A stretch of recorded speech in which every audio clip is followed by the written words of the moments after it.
Hello. Let's begin today's lesson. We've been through Newton's first two laws of motion. Now we're going to go through his second law of motion. Snack time. I'm going to be eating. Deal with it. Alright, so Newton's third law of motion. When one object exerts a force on a second object, the second object exerts a force back on the first object that is equal in strength and opposite in direction. Pause. Write it down at the top of the notes where it has all those lines, or if you're on your own piece of paper, wherever you want. Come back to me after you've paused.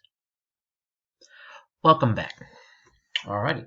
There's a short way to say it, and that way is, for every action, there is an equal and opposite reaction. One of the most abused phrases in the English language. It's not a justification for punching somebody if they punch you. For every action, there's an equal and opposite reaction. No. You're not the mafia, alright? Seriously. Just a short way of saying it. Okay. On your note sheet, some action-reaction pairs. Let's talk about that. Newton's third law deals with action-reaction pairs. Sometimes the action and reaction forces are easy to see, like this picture of Yoshi here. Hello, Yoshi. Newton's third law says that however strong Yoshi is pushing on the box is pushing back with an equal amount of force. Action forces, reaction forces. It's easy to tell. The box didn't start pushing Yoshi first. Yoshi started pushing the box first. So, it makes sense. You can tell which one's action, which one's reaction. Sometimes easy, sometimes it's not so easy. Find 5 action-reaction pairs in this picture right here.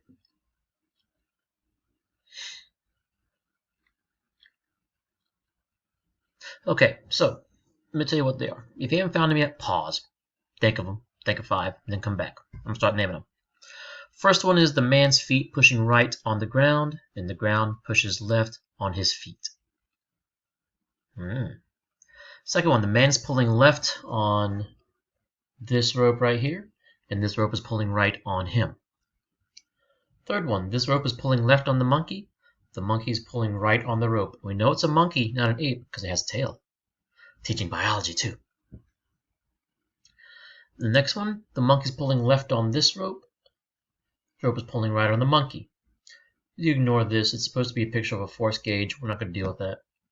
The last one I want you to see is this rope pulling left on the tree, and the tree, because it's too strong, it won't move, pulls right on the monkey. Not on the monkey, down here, on the rope. See, I want you to notice the monkey's not pulling on the tree. The monkey's pulling on the rope. The rope is pulling on the tree. Okay. I know it may seem nitpicky, but it's a real physical difference. Alright, next thing. Oh, and there's all things I just read to you. Okay. If you want to pause around down again, go for it. Alright, here we go. I want you to answer this one quick question.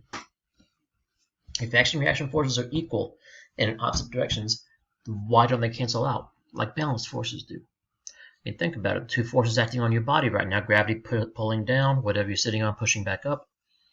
They're balanced forces. They're equal and in opposite directions. Action-reaction pairs are also equal in opposite directions, but they don't cancel out. You can push a box. The box pushes back on you, but it doesn't cancel out your pushing. The box can still be moved by your pushing. So why don't they cancel out if they're equal and opposite? The answer is there are 2 forces acting on 2 different objects. The action force of you pushing on the box acts on the box. The reaction force of the box pushing back on you is acting on you. They can't cancel out if they're not on the same object. Alrighty then. Before you do that, let me exit out.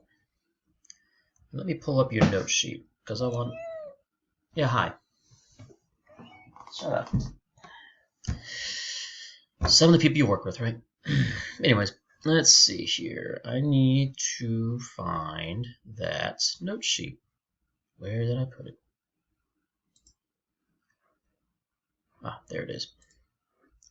Drag it over here to where I'm recording and open it up. Alright, so some examples. Really? Really? You want back in? You want back in the frame? Come on. Let me see you. Come on. There you are. See? Everybody's easy now. Okay, get behind me then. Cats. Alright, so when you walk is Newton's third law. And that's this picture over here. You push back on the ground pushes forward on you, you go forward. Playing basketball, you jump. Or any other time you jump, whatever. You push down on the ground pushes up on you. If you dive off of a boat, you push back on the boat happens to move backwards. And the boat pushes you forward, you go into the water. Hopefully you avoid the piranhas. Tire pushes back on the road pushes forward on the tire. Watch out for nails. Rockets are also Newton's third law of motion. The expanding gases from the explosion in the combustion chamber push up on the rocket, and the rocket pushes down on the gases, thus forcing the rocket up. Rockets do not jump off the ground. Rockets do not push off the ground, or push off the air, or push off anything. They work perfectly fine no matter where they are, as long as they have fuel to burn. Okay, I've stressed that for a reason. You'll figure out that reason later. So let me grab that over here. Get this going again. Slideshow from current slide. So now you can answer this question: how do rockets move? Write that down in your notes somewhere. If you print out my copy, on the back side, that works. How do rockets move? Explain it. I just explained it to you. Go back if you need to. And that is all of the notes. Have a good day.